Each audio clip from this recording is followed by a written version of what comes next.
गेल्या 2 ते 3 महिन्यांपासून धान्याचा पुरवठा जो आहे तो कार्ड धारकांपर्यंत पोहोचवण्यासाठी जी आहे ती संत गतीची जी आहे ती संपूर्ण परिस्थिती पाहायला मिळते।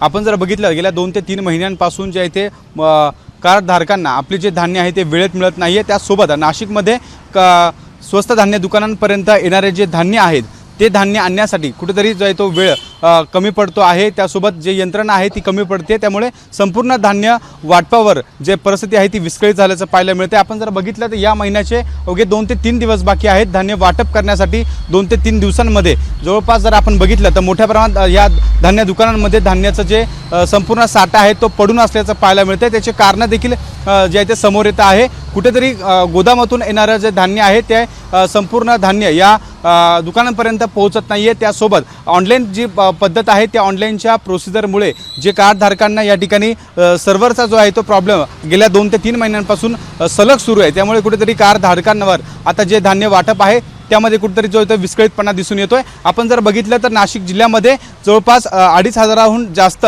धान्य दुकानांचे जे दुकानं आहेत, त्यामुळे आता कुठेतरी नाशिक जिल्ह्याचं एकूण जर आकडेवारी जर बघितली तर 65 ते 70% या महिन्याचं जे धान्य आहे ते वाटप झालेलं आहे।